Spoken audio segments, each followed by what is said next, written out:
Fue un científico nacido en Budapest, Hungría en 1903. De niño se le consideraba un prodigio ya que podía dividir mentalmente cifras de 8 dígitos. Realizó muchas contribuciones en diferentes campos, sin embargo, en el área de la computación se le recuerda entre otras cosas por su propuesta de arquitectura, en la que establece una máquina con ciertos elementos que están interconectados. El modelo de Newman propone cuatro elementos principales visibles. Está, como lo pueden ver aquí en el diagrama, la entrada y salida, el almacenamiento, los buses que son los que interconectan a todos y lo más importante, el procesador.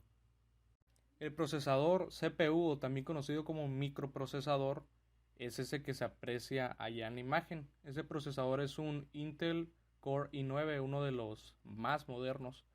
Este procesador tiene como función ejecutar las aplicaciones y el sistema operativo, dando respuesta a las órdenes que se le envían a través de los periféricos de entrada, como el teclado o el ratón, que ahorita los vamos a ver.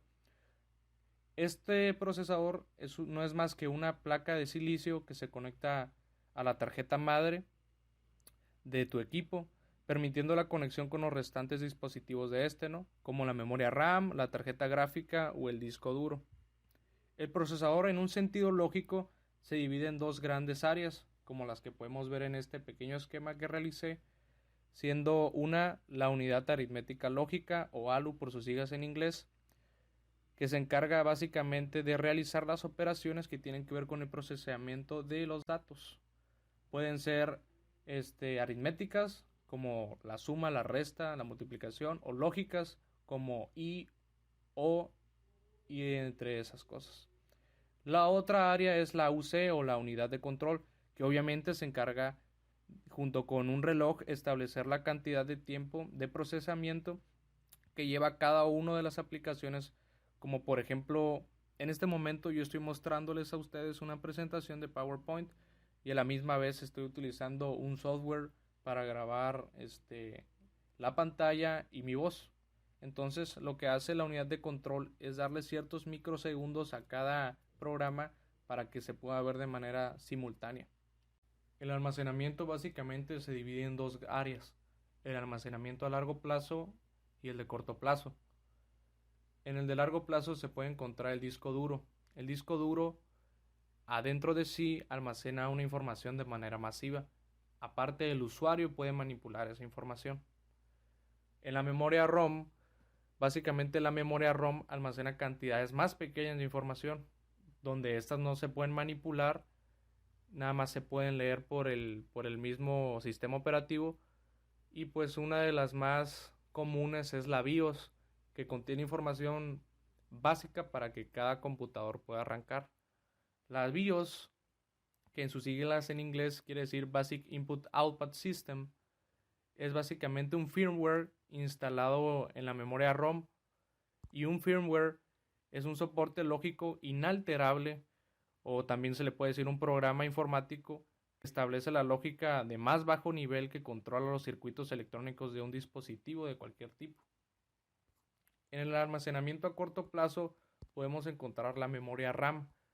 La memoria RAM, por sus siglas en inglés Random Access Memory, es la memoria inmediata que utiliza el sistema operativo. ¿Para qué? Para poder almacenar temporalmente aquella información o programas que están siendo usados por el usuario, ¿no?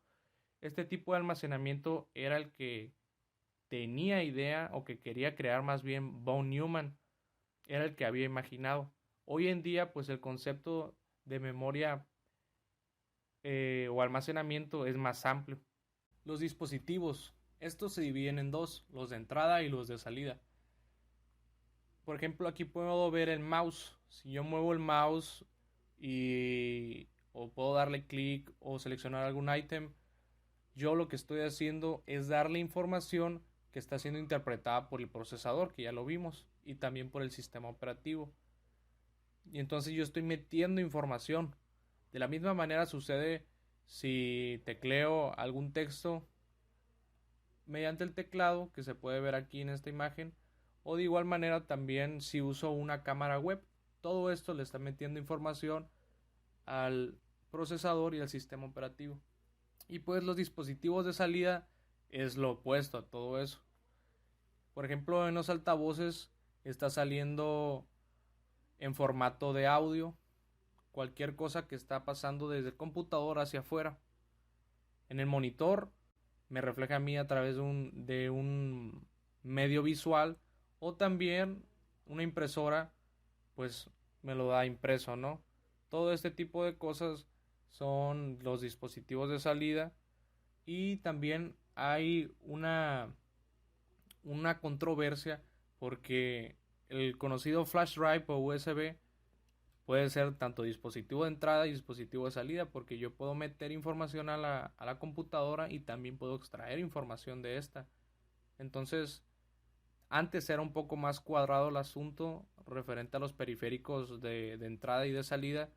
Ahora pues ya se ha hecho un poco más flexible, como el ejemplo del USB.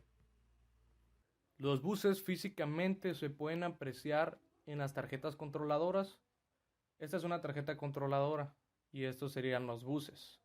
Son como pequeñas autopistas en las que pasa la información, ¿no? Están hechos generalmente de cobre o de alguna aleación de algún conductor. Por medio de estos pasan pulsaciones eléctricas que se emiten para pasar la información, conocidos como bits, que es la cantidad más pequeña de información que se puede pasar. Hay tres tipos de buses, se pueden apreciar aquí en este esquema. El bus de datos, que como su nombre lo dice, se trata de circular información a través de los diferentes elementos que pues se ofrecen, ¿no? El bus de control, que tiene la finalidad de que todo la interconexión y comunicación que exista tenga cierto orden y que se controle el envío y recepción de información. Y también el bus de dirección, que lo que hace es mandar cierta información acerca de dónde se localizan, por ejemplo, los archivos o dónde está la posición de cierto documento en la memoria. Todo esto tiene la finalidad de interconectar, como bien vimos, cada uno de los componentes electrónicos que hacen una computadora. Y pues eso es básicamente todo lo que propone el modelo de von Neumann, y gracias por su atención.